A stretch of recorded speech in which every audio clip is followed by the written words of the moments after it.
देखिए, आज एक नया डेवलपमेंट हुआ। लोकसभा और राज्यसभा की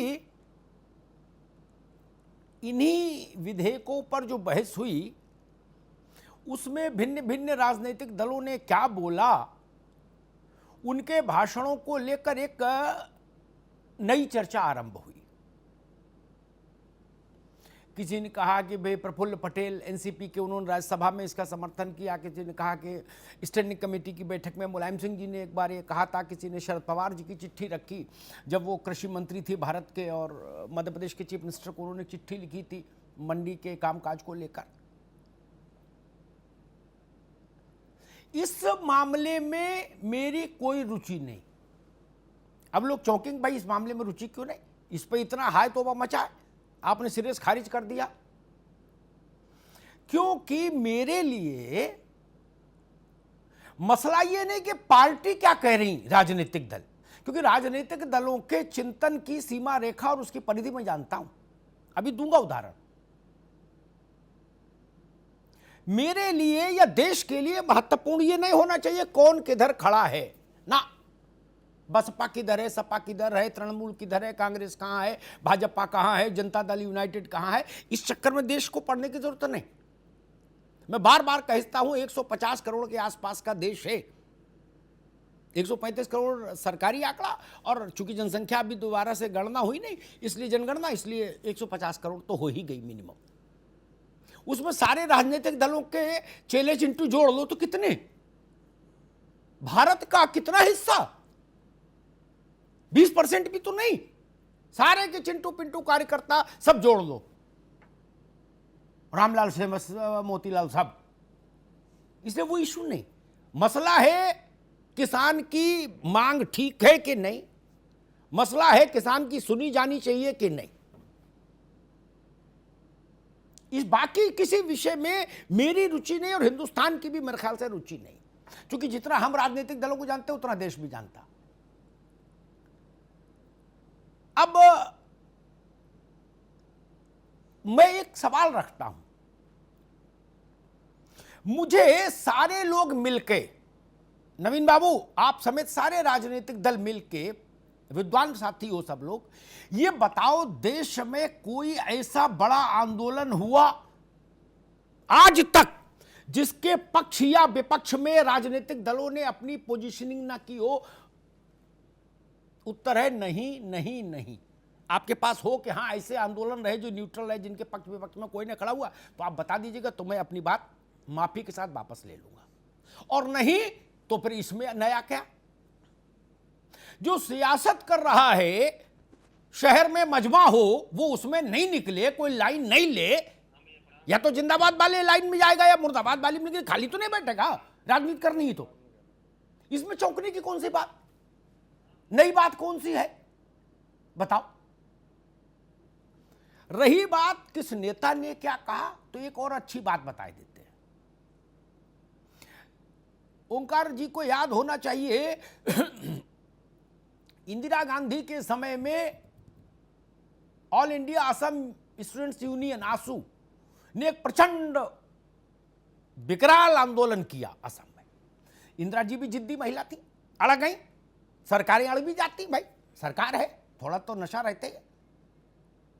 बोले जी चुनाव कराएंगे, सबने बहिष्कार किया, इंदिरा जी ने चुनाव करा दिया। वो चुनाव बाद में दोबारा कराना पड़ा, और एक टाइम्स ऑफ इंडिया या हिंदू ने एक कार्टून छापा था, हड्डियों का ढेर, उसके ऊपर कांग्रेस का झंडा लगा। क्या इतनी बड़ी हिंसा हुई राज्य में, लेकिन करा दिया तो करा ही दिया, वो इशू नहीं। एक दूसरा उदाहरण रखता हूं, मनमोहन सिंह के प्राइम मिनिस्टरशिप में, नवीन जी आप सुन लीजिए, आपके लिए जरूरी है क्या,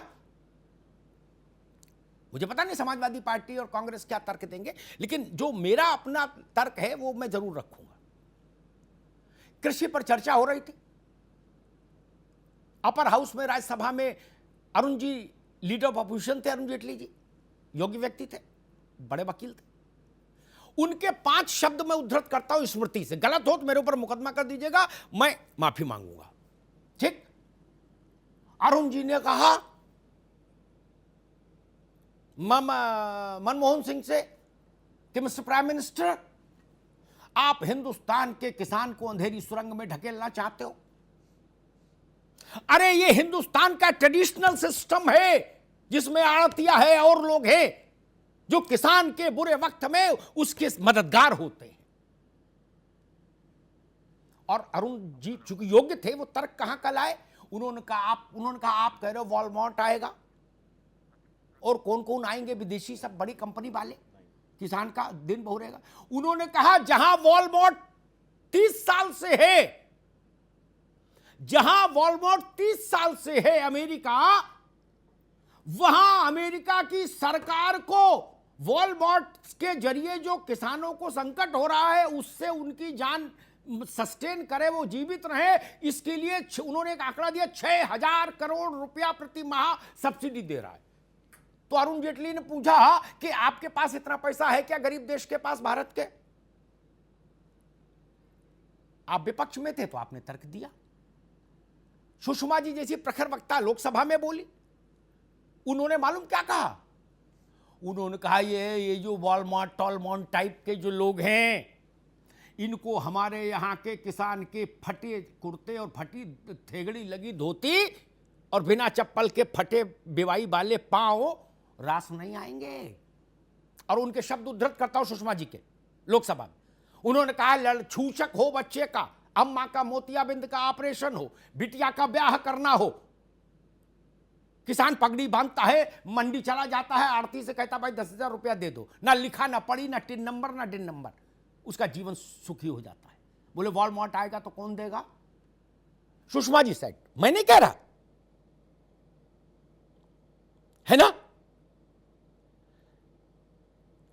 स्थान बदलता है तो भाषा बदल जाती। कांग्रेस सरकार में रही तो वो हो जाती है ग्लोबलाइजेशन की समर्थक, विपक्ष में आती है तो वो स्वदेशी जागरण मंच हो जाती है। इसमें कौन सी नई बात? हम जानते हैं कि वो खुद में कुछ नहीं है। कोई पार्टी जब जैसा मौका मिलता वैसे अपना शेप ले लेती है। गलत तो नहीं कह रहा, बुरा मानने की भी बात नहीं, सच्चाई तो यही है? आप एक हाथ में कबूतर भी रखते हो, एक हाथ में लाठी भी रखते हो। जब जैसा मौसम देखा तो सफेद कबूतर उड़ा दिया, नहीं तो लाठी दे दी। ठीक है, सुविधा की राजनीति है, इसमें काय को देश इतना चिंतन करे? मुझे नहीं लगता करना चाहिए।